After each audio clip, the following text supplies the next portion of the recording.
আটাইতকৈ আকৰ্ষণীয় উৰিব পৰা সৰীসৃপ টেৰানোডন ৮.৫ কোটি বছৰ আগতে ক্ৰিটেচিয়াছ যুগত আৱিৰ্ভাৱ হৈছিল। ইয়াৰ পাখি দুখন উৰিব পৰা শিঙেৰে ৭ মিটাৰ বহল আৰু ওজন প্ৰায় ১৭ কিলোগ্ৰাম। ইয়াৰ মূৰত থকা জয় তললৈ নমাৰ সময়ত তাৰ দীঘল ঠোঁটৰ বাবে সৃষ্টি হোৱা গতিবায়ুৰ বাধাত সাম্য অৱস্থাত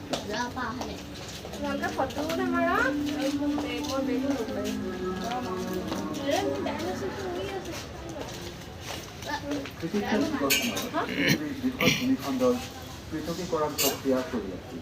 এই যুগতে অতি বেগাই দৌৰিব পৰা ডাইনোচৰ ভেলোচিৰাপ্টৰৰ আৱিৰ্ভাৱ। ইয়াৰ নেজডাল টান, যিয়ে খৰকৈ ঘূৰিবৰ সময়ত পৰি নাযাবলৈ বিপৰীত ওজনৰ টান। পৰিচৰাত আৰু এনাটোচৰাত তৃণভোজী আৰু ১০ মিটাৰ পৰ্যন্ত দীঘল আছিল। মতা পৰিচৰাতবোৰে শত্ৰুক দমন কৰিবলৈ মুখৰে তীব্ৰ আৰু তীব্ৰ শব্দ উৎপন্ন কৰে।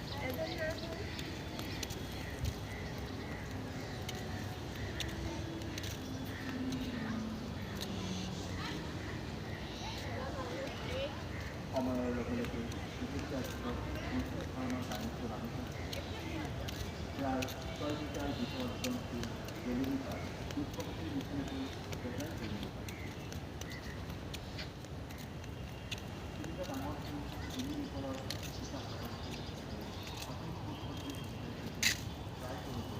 ডাইনোচৰবোৰৰ ভিতৰৰে এটা নাম থকা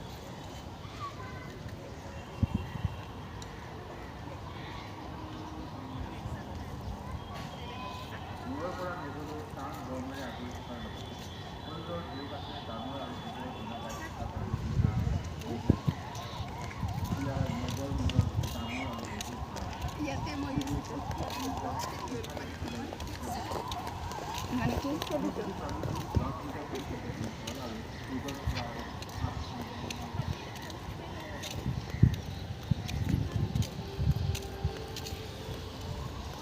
প্ৰায় ৭ কোটি বছৰ আগতে ক্ৰিটেচিয়াছ যুগত আৱিৰ্ভাৱ হোৱা টাইৰানোচৰাছ বা অৰ্থ হ'ল অত্যাচাৰী ব্যক্তি সকলো পৰৱৰ্তী ডাইনোচৰৰ ভিতৰত আটাইতকৈ শক্তিশালী আৰু বিশ্বৰত বাস কৰা জন্তুবোৰৰ ভিতৰত আটাইতকৈ ডাঙৰ মাংস প্ৰজাতি। ইয়াৰ কোনো চাৰিওকাষে তীক্ষ্ণ আৰু শক্তিশালী আৰু তাৰ মুখখন ডাঙৰ টেবুল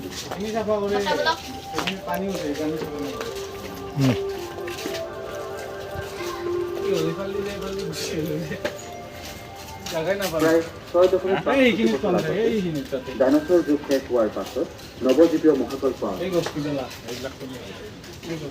এই সময়তে পৃথিৱীত স্তন্যপায়ী প্ৰাণীৰ আৱিৰ্ভাৱ কৰিছিল। এই সময়ত যিহেতু পৃথিৱীৰ চাৰিওফালে প্ৰচুৰ ঘাঁহ বনে আগুৰি ধৰা আৰম্ভ কৰে, গতিকে তৃণভোজী প্ৰাণীৰ সংখ্যা বাঢ়ি গৈছিল। বান্দৰ সদৃশ জন্তুটো লেমুৰ বুলি কোৱা হয়। ই প্ৰায় ৬ কোটি বছৰ আগতে আৱিৰ্ভাৱ হৈছিল। গাহৰি আকাৰৰ সুৰহীন এডাল চুটি লেহুকা নাকটি আৰু আগলৈ ওলাই অহা দুটা আগদাঁতৰ সৈতে প্ৰাণীটো হৈছে ময়েৰিথেৰিয়াম। ই হাতীৰ প্ৰথম অৱস্থা আছিল, যি বৰ্তমান হাতীতকৈ দেখাত বহুত বেলেগ।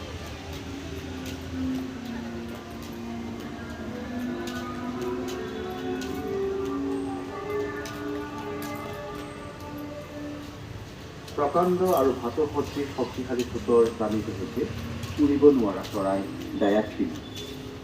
এই চৰাইবিধ প্ৰায় ৪.৮ কোটি বছৰ আগতে ইঅ'চিন যুগত কোনো ডাঙৰ মাংসভোজী জন্তু নথকা অঞ্চলত বাস কৰিছিল আৰু ভূমিৰ ওপৰত বাস সাজিছিল। বৃহৎ আকাৰৰ জন্তু বেলুচিথেৰিয়াম নামৰ প্ৰাণীটো স্থলত বাস কৰা স্তন্যপায়ী প্ৰাণীৰ ভিতৰত আটাইতকৈ ডাঙৰ আছিল।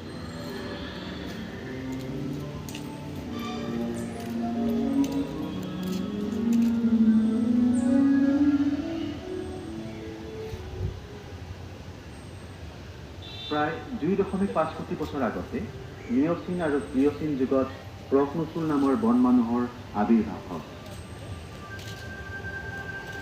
এই নেজবিহীন বন মানুহৰ হাত দুখন দীঘল আৰু শক্তিশালী আছিল, যাৰ সহায়ত ই মাটি আৰু গছৰ ডালে ডালে বেগাই খোজকাঢ়ি অথবা ওলমি যাব পাৰিছিল। ইয়াৰ পাছত সেই যুগতে হাতীৰ নিচিনা ডাঙৰ জন্তু ডাইনোথেৰিয়ামৰ আৱিৰ্ভাৱ হয়। স্থলত বাস কৰা দ্বিতীয় বৃহৎ স্তন্যপায়ী জন্তু আৰু 4.5 মিটাৰ পৰ্যন্ত ওখ আৰু ওজন প্ৰায় 10 মন আছিল।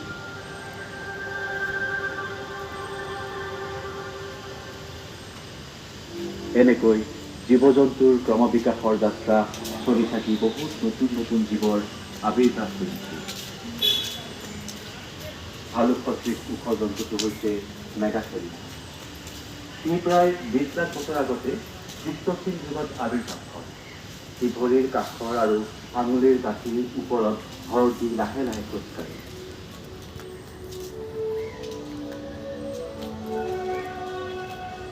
প্ৰায় 2.5 কোটি বছৰ আগতে আবিৰ্ভাৱ হোৱা বৃহৎ হৰিণাটোক মেগালোচেৰছ বুলি কোৱা হয়। এই প্ৰাণীটো তুষাৰ যুগত বাস কৰা আটাইতকৈ ডাঙৰ হৰিণা। কাছ সদৃশ জন্তুবোৰ হৈছে গ্লিপ্তডন। ইহঁত প্ৰায় 3.3 মিটাৰ দীঘল আৰু 1.5 মিটাৰ ওখ। ইয়াৰ হাড়ৰ নেজডাল গধুৰ আৰু শত্ৰুৰ লগত যুদ্ধ কৰোঁতে ইয়াক টাঙোনৰ নিচিনা ব্যৱহাৰ কৰিছিল।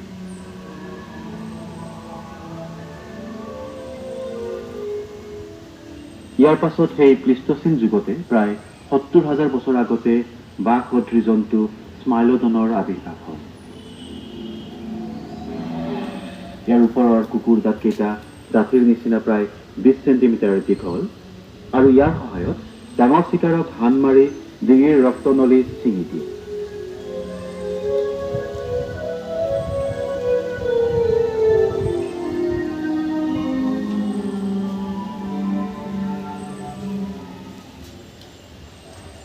আদিম মানৱ নিয়েণ্ডাৰথেল বৰ্তমান মানৱৰ একেবাৰে ওচৰ সম্বন্ধীয় আৰু এই প্ৰজাতিটো তুষাৰ যুগত ইউৰোপৰ গুহাত বাস কৰিছিল। ইহঁত পূৰ্বৰ সকলো মানৱতকৈ উন্নত আৰু বৰ্তমান মানৱতকৈ অলপ চাপৰ। ইহঁতে বিভিন্ন ধৰণৰ উন্নত মানৰ শিলৰ সঁজুলি তৈয়াৰ কৰিছিল আৰু শীতৰ পৰা ৰক্ষা পাবলৈ জুই জ্বলাইছিল আৰু জন্তুৰ ছালেৰে নিজৰ শৰীৰ আবৃত কৰি ৰাখিছিল। এই ধৰণৰ মানুহবোৰ আজিৰ পৰা প্ৰায় 35,000 বছৰ আগতে বিলুপ্ত হৈ যায়।